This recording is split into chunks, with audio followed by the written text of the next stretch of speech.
Well, the National Assembly on Thursday approved a bill that will allow independent candidates to run in the upcoming provincial and presidential elections.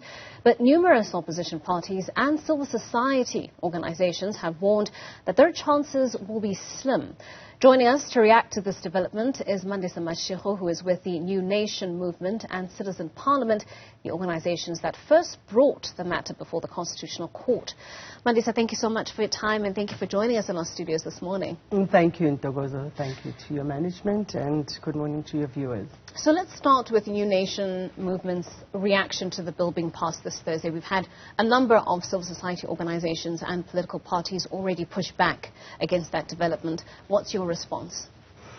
So it's a fait accompli that we're going to go back to the Constitutional Court. The exact date is obviously not clear.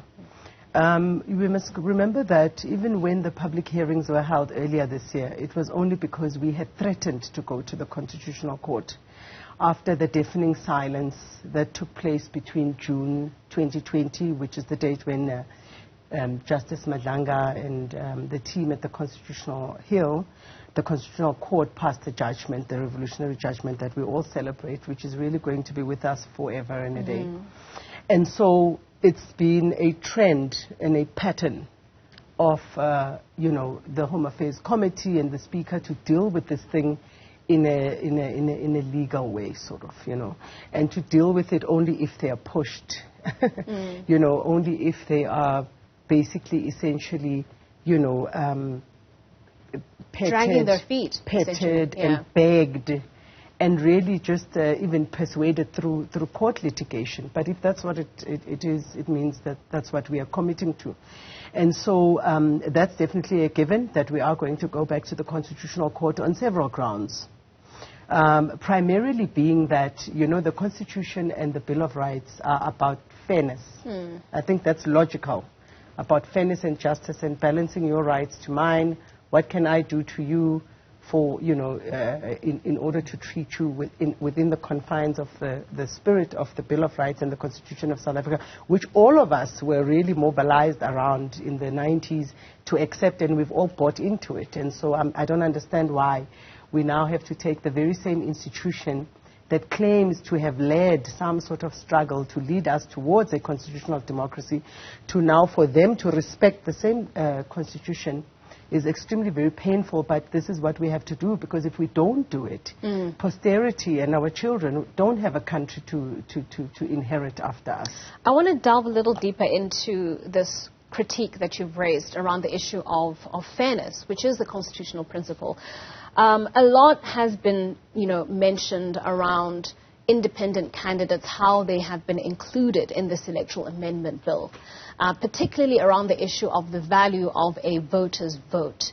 Talk to us a little bit about that, because it does seem that independent candidates, if I as a citizen vote for an independent candidate versus if I as a citizen vote for a political party, say in the upcoming 2024 national elections, that what the outcomes of that process are actually going to be unfair towards the independent candidates. Talk to us about that a little bit. So obviously the current ruling or governing entities are not in favor of accountability. They're not in favor of transparency. They're not in favor of having a constituency model, because that's another thing that's been completely left out of the bill. So the unfairness starts here. Number one, when you register a political party in South Africa, you can go and Google it. The IEC requires that you register 1,000 supporters who are provenly registered to vote, and you indicate their ID numbers on the application form and all the processes that you have to comply with. And you do that once off when you register, like when you register a company with CIPC. So you do the same with a political party at IEC. And one of the requirements, which is a prerequisite and compulsory, is that you complete this 1,000 supporter to indicate that, okay, we're establishing nationally as a political party, and these are the 1,000 people who are registered to vote who are in support of our decision to establish a party. But now, independent candidates who want to contest National Assembly public seats as well as provincial legislature seats must submit a minimum, I would imagine, of 8,000. And how they come to the 8,000 is between 8,000 and 10,000, really, a database of registered voters who are supporting you as a prerequisite for you to be put on the ballot. Over and above the, you know, all the other stuff that you will need to do, you'll need to pay some sort of fee depending on whether you're contesting provincially or nationally or both. Oh, but even both, independent candidates are not allowed to contest, both political parties can.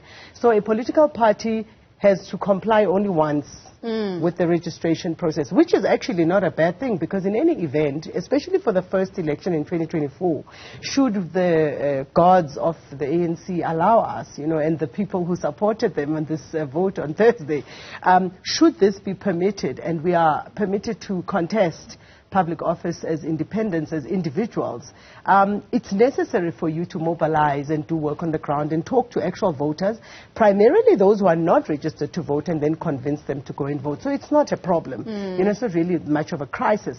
The problem comes in the unfairness, because what you do on the left side, like pretty much on a balance sheet, you must do on the right side, so that there's, you know, a balance.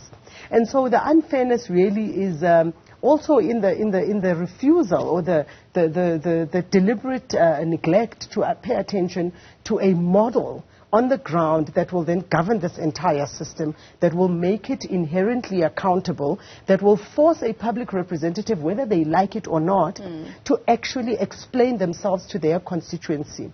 And we saw Aaron Mutsaledi saying that you know, they did this essentially really just to comply with the Concord judgment. Like I mentioned earlier, after the judgment in June 2020, there was no action. The excuse was COVID, and we know that's not. I mean, Parliament was sitting, they were processing various bills, and they were doing some basic work, you know. But nonetheless, so from June up until, let's say, around January this year, June 2020, January this year, there was basically no action. So that's another indication that really there's no focus on fairness and justice and giving this thing the necessary attention. What I was saying on the constituency issue is that you can't, so look, the ultimate goal of us going to the Constitutional Court was not about candidates, by the way. It's not about political parties. It's not about the people that political parties deploy to the seats that they get through the pure proportional representation system, which is currently encouraging all this corruption and ganging up and gangsterism and really protecting people through bullying and creating gangs. You see it in the political parties. You see how they behave in parliament, in councils, etc., in the coalition, the basic coalition arrangements. What was the bit about exactly? Yeah. The whole entire action was to, one, give credence to the work that was done leading up to the Constitution of South Africa that saw us have an interim constitution from early 90s up until 96. And in that constitution, the interim constitution, it was very clearly stated that the Electoral Act is not in the state that it should be to encourage a proper democracy, a fair democracy, and a transparent democracy. But because of time, they had to use whatever was in place. And that by 1999, a proper democratic model that South Africa must have workshopped with itself, because remember, democracy is not a cut and paste. It's not a template that you buy and apply. It's participatory. Every country has and should have its own unique form of democratic engagement and governance to accommodate its own historical and present, and I would imagine even future plans. So the whole concept was to make sure that we give credence to that. Secondly, it was also primarily to make sure that we now introduce proper accountability, proper citizen participation in government, proper civilian oversight, and not just to send representatives to parliament or legislature and say, okay, you representatives do the oversight on our behalf. Do you know what ends up happening? There's very little oversight in actual fact happening. All the infighting, all the political killings that we see now, especially in KZN, are about really essentially two things. Getting into that seat through proportional representation, having no accountability to the communities and the voters, and then getting a salary, and then getting in there behind the scenes and starting to collude, to loot state tenders through the public procurement system. And so the intention is to stop that by opening government up completely and making government bottom up versus the top-down that it now has. I want to talk about the pushback that we have been seeing, because it's largely from civil society organizations and a few political parties that are invested in the kind of electoral reform that you've just described for us. people on the ground don't seem to have gotten the idea behind the entire movement in the first place, the call in the first place, running up to the Constitutional Court ruling. Why is that? Have we done enough to educate South Africans on the importance of this electoral amendment bill and what it could actually mean when it comes to electoral reform in this country, and the way in which, you know, our municipalities, our provincial government, right up until national, how those governments are actually run? Look, I mean, you can't talk about municipalities. I think close to 80% of them are essentially dysfunctional and non-existent and have no money and depend on grants from national government and cannot even produce their own revenue. Municipalities in South Africa think that making money is to mark up water, electricity, sewer, waste, and then we know the unemployment situation, which means over at least probably 50% of households can't even afford to pay for those services and therefore don't even pay for those services. So we have a massive crisis there. The reality is that the IEC has a mandate, has always had a mandate within both the Electoral Act, as the Primary Electoral Act, as well as the Electoral Commission Act, to actually do what they call voter education. I'm not sure why they called it voter education. In fact, they've been calling it voter education since before 94 up until now. I mean, things need to develop really. I mean, we've had this system for like 30 years. It's an entire generation and we've done nothing but regress. But this time so around, the IEC is not doing any education. Who must do education? Firstly, citizens have a duty to educate themselves. We can't have a citizenry. We cannot sustain that, not just in South Africa, but in Africa as a whole, that really sits back. You know, you put information in their faces, they don't read, they don't engage with it, and all citizens want to know is, what am I getting? This is a double relationship with government.